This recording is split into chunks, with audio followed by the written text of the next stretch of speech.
सियासत सियासत सियासत, हर जगह सिर्फ चर्चा है तो सियासत की। बिहार के बाद बिहार से सटे झारखंड की राजनीति भी गर्म हो गई है। ईडी ने पूछताछ के लिए सीएम हेमंत सोरेन को बुलाया था, लेकिन वे पेश नहीं हुए। फिर खबर आई कि वो फरार हैं।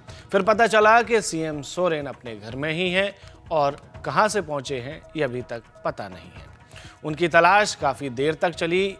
जांच एजेंसी ईडी ने जगह जगह छापेमारी की।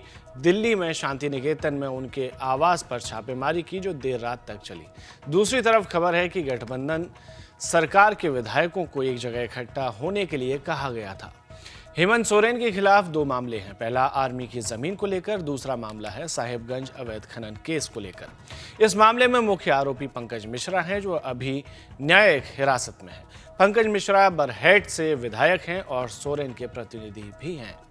मुख्यमंत्री सोरेन ने ईडी को लिखा कि 20 जनवरी को 7 घंटे की पूछताछ में आपने किसी प्रकार की कोई पूछताछ नहीं की, जो मेरे विरुद्ध ECIR RNZ 025/2023 में रजिस्टर्ड किया गया है।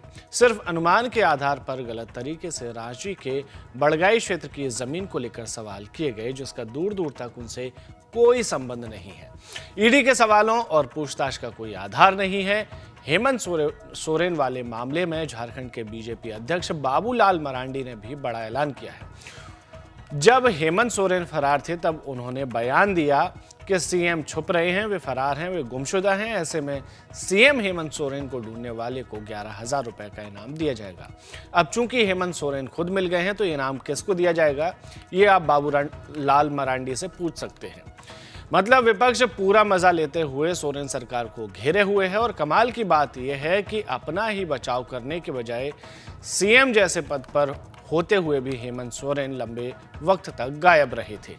इसमें एक पक्ष उनके गठबंधन का भी है, लेकिन वे फिलहाल चुप है। ना तो उनके सहयोगी दल RJD की तरफ से कुछ कहा गया, वो बात और है कि वो खुद 2 दिन से ईडी ऑफिस के चक्कर काट रहे हैं।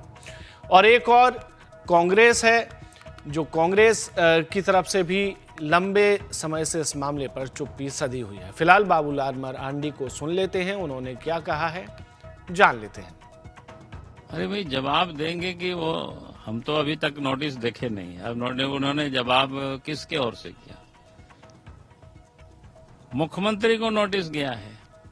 हमको कल किसी ने बता रहा था कि शायद सरकार ने लिखा है, सचिवालय ने लिखा है, मंत्रिमंडल सचिवालय ने से, जो मुझे जानकारी है। मैंने कोई देखा नहीं है चिट्ठी को।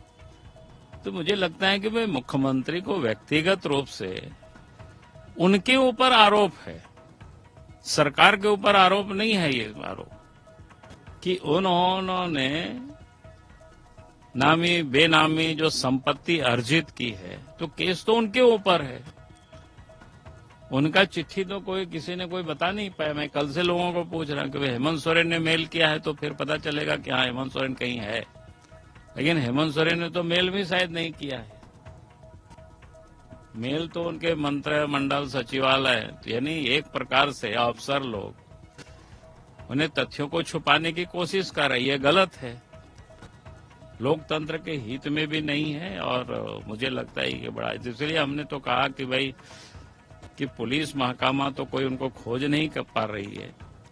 JMM के लोग कोई बताने को तैयार नहीं कहाँ है, उन लोगों को भी पता नहीं है। सच तो यही है स्थिति। तो फिर ऐसी हालत में मैंने ये कहा है कि भाई अगर कोई भी व्यक्ति मुख्यमंत्री को खोज करके लाएगा तो हमारे ओर से उनको इनाम दी जाएगी।